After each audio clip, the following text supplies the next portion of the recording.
Wanneer ons die woord anti-kris hoor, dink ons baie maklik aan 'n duiwelagtige figuur met horings, 'n satanistiese, bose mens wat Christus openlik haat en vuur spoeg teen die kerk. Maar in vanaand se skrifgedeelte sê Johannes iets skokkend. Hy sê ons moet die anti-kriste nie net buite die kerk gaan soek nie, daar is ook anti-kriste aan die werk binne die kerk en binne die gemeente. Die anti-kriste van wie hy hier praat, het tussen die gelowiges beweeg. Hulle het die taal van die kerk gepraat, hulle het met die mense oor God en Jesus gepraat. Sommige van hulle het selfs as geestelike leiers in die gemeente opgetree. Dit is waarskynlik die anti-kriste wat die moeilikste is om uit te ken. Daarom is dit nodig dat ons vanaand baie mooi luister wat Johannes hier aan die gelowiges skryf. Hierdie anti-kriste in en uit die kerk, wie is hulle? Hoe herken ons hulle? Is daar in ons tyd ook sulke anti-kriste in die kerk?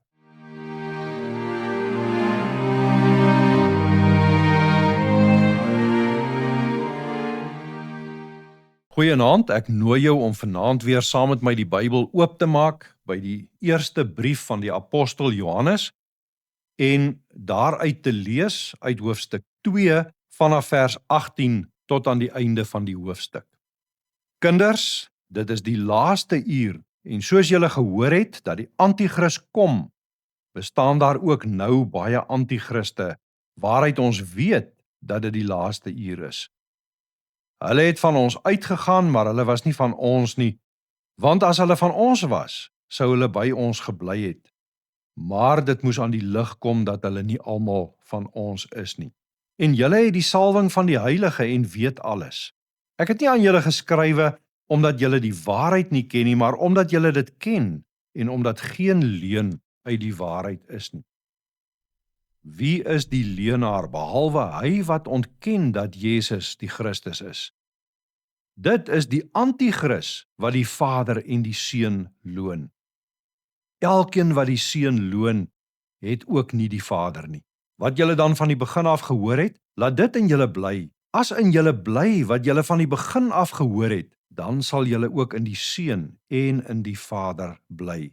En dit is die belofte wat hy ons beloof het, naamlik die ewige lewe. Dit het ek aan julle geskrywe met betrekking tot die wat julle mislei. En die salwing wat julle van hom ontvang het, bly in julle, en julle het nie nodig dat iemand julle leer nie, maar soos dieselfde salwing julle aangaande alles leer, so is dit ook waar en geen leuen nie. En soos die julle geleer het, so moet julle in hom bly. En nou my kinders, bly in hom, sodat ons vrymoedigheid kan hê wanneer hy verskyn en nie beskaamd van hom weggaan by sy wederkoms nie. As julle weet dat hy regverdig is, dan weet julle dat elkeen wat die geregtigheid doen, uit hom gebore is. Jesus bid in Johannes 17 vers 17 en dan sê hy, laat hulle aan u toegewy wees deur die waarheid, u woord is die waarheid.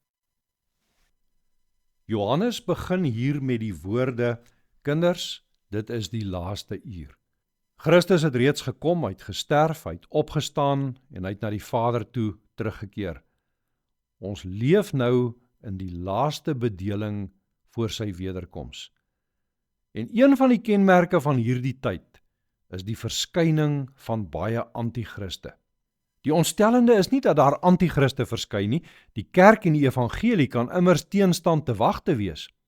Wat so ontstellend is waar hierdie anti-kriste vandaan kom. Van die anti-kriste van sy tyd, sê Johannes, hulle het van ons uitgegaan. Die anti-kriste waarna Johannes verwys, kom uit die geleedere van die kerk. Hulle was deel van die gemeente, maar hulle het 'n ander Christus begin verkondig as wat die apostels aan die gemeente verkondig het, en uiteindelik het hulle leer en lewe hulle buite die gemeente van die Here geplaas. Maar Johannes sê die gelowiges hoef nie ontstel te wees daaroor nie, omdat hulle eintlik van die begin af nie deel van die gemeente van God was nie. Oor wie hierdie anti-kriste is, laat Johannes ons nie in die duisternis nie. Hy sê, wie is die leenaar anders as hy wat nie wil erken dat Jesus werklik die Christus is nie? En Wie die Seun nie erken nie, verwerp ook die Vader, sê hy. Hierdie anti-Christe word dus eerstens uitgeken aan dit wat hulle glo oor Jesus Christus. En meestal moet jy baie fyn luister om te kan onderskei en agterkom dat hulle nie die waarheid oor hom verkondig nie.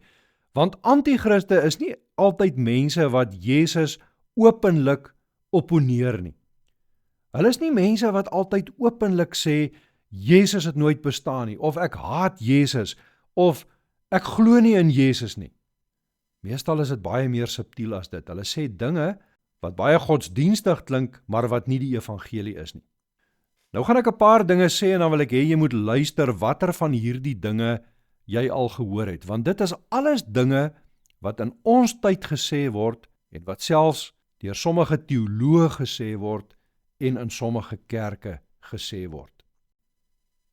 Jesus was 'n uitsonderlike profeet en leermeester, maar nie die ewige seun van God nie. Dit word gesê.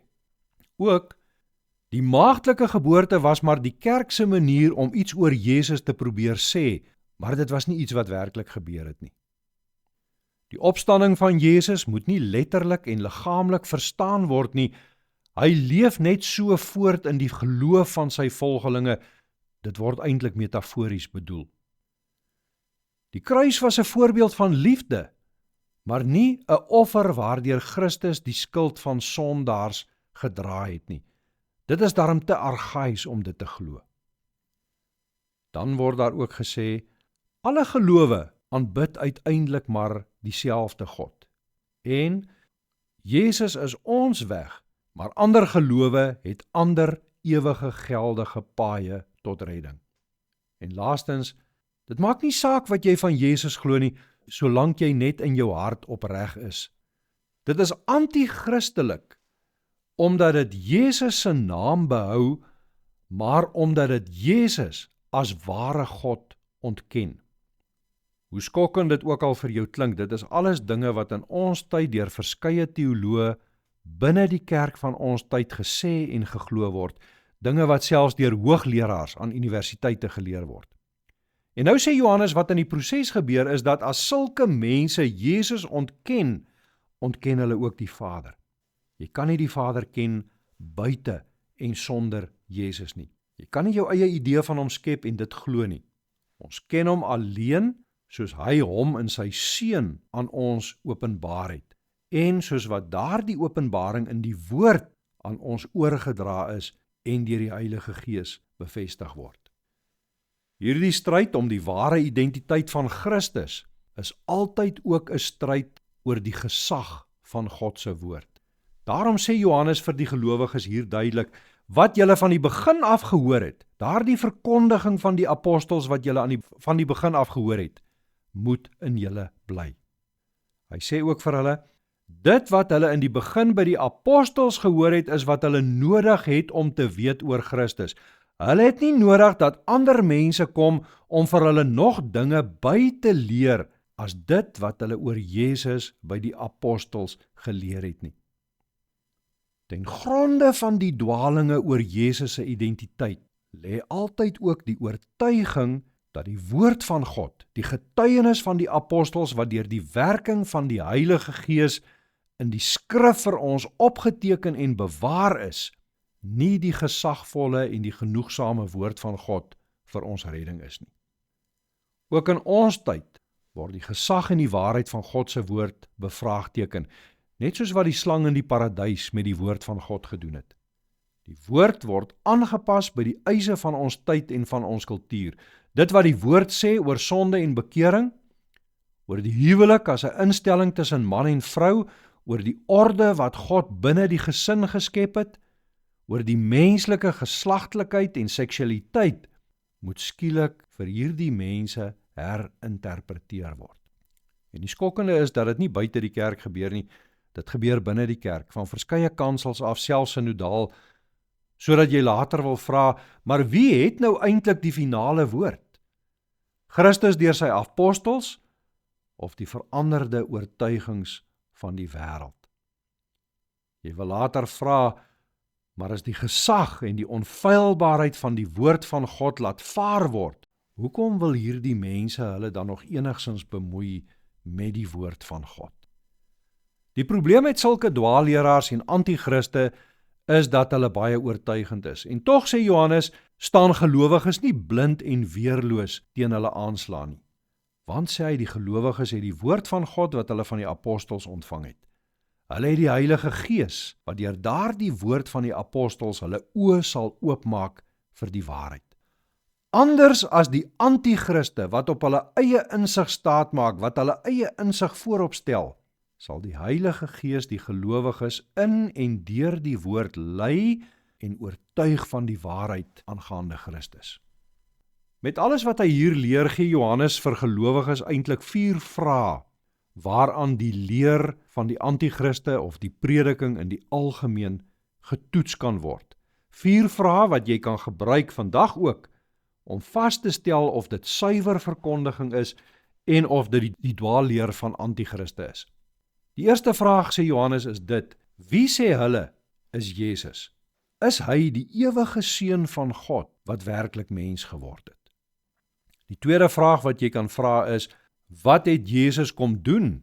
Het hy gekom om sondaars deur sy dood en sy opstanding met God te versoen, of waaroor het sy koms gegaan? Want vir baie van hierdie anti-Christe was die primêre doel van Christus se koms veel eerder om mense met mekaar te versoen, om mense se aardse nood te verlig, om sosiale onreg uit te wis, om randfigure beter te laat voel oor hulle self, of as 'n groot voorbeeld van liefde en menslikheid, as 'n lewensgids vir mense wat hulle eie identiteit wil vind.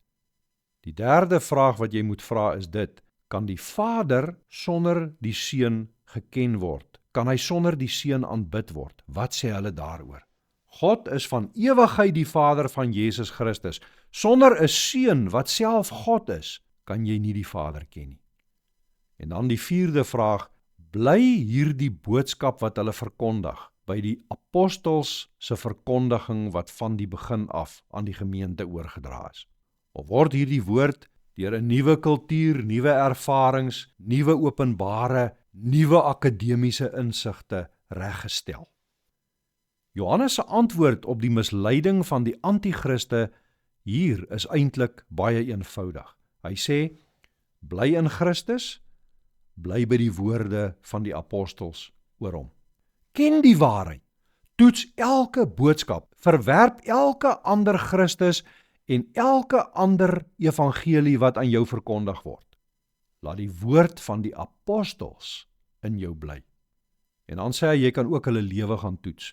Wanneer iemand werklik uit God gebore is, sal dit nie net in sy woorde sigbaar wees nie. Jy sal dit ook sien in sy lewe. Hy sal 'n lewe hê wat geregtigheid doen. Hy sal die merktekens, die vrugte van die geloof in sy lewe dra.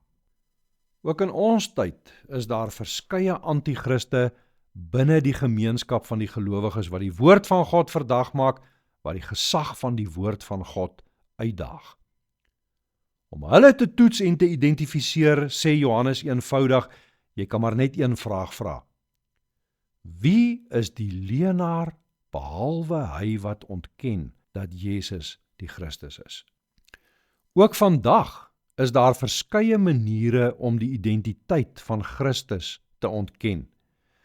En hierdie maatstaf is so eenvoudig dat selfs geleerdes hulle vasloop teen die eenvoud daarvan, teen die eenvoud van God se woord en dat hulle blind die verkeerde koers inslaan. Oor die eenvoud van die evangelie het Paulus in 1 Korintiërs 1 gesê, dit het God behaag om deur die dwaasheid van die prediking die wat glo te red. Die woord van die kruis is wel dwaasheid vir die wat verlore gaan, het hy ook gesê, maar vir ons wat gered word, is dit die krag van God. Ek en jy het die verantwoordelikheid om elke evangeliewoord te toets aan die verkondiging van die apostels, die gees-geïnspireerde woord van God, wat onfeilbaar en volkome en genoegsaam is in alles wat ek en jy moet weet om gered te word. Ons opdrag is om in hierdie laaste dae staande te bly in Christus en in sy woord. Nou wil ek vanaand vir jou vra, is dit waar jy jou bevind? In Christus, in sy woord. Ken jy sy woord goed genoeg om te kan hoor, om te kan weet wanneer dit die stem van 'n anti-kris is wat met jou praat. Amen. Kom ons bid nou saam.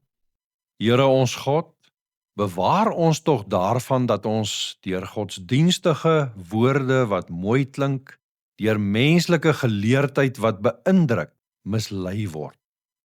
Dankie dat U ons nie sonder 'n maatstaf in die wêreld gelaat het nie, maar dat U juis U waarheid deur die apostels in U woord aan ons gegee het. Vader, open deur U Heilige Gees ons verstand, dat ons die ware Christus sal ken, dat ons sy evangelie sal glo, dat ons elke ander stem wat ons hoor aan U woord sal toets. Hou ons tog vas in U seën. Gee ons die moed om die waarheid te bely en die genade dat ons ook 'n lewe van geregtigheid daaruit sal leef. In Jesus se naam. Amen.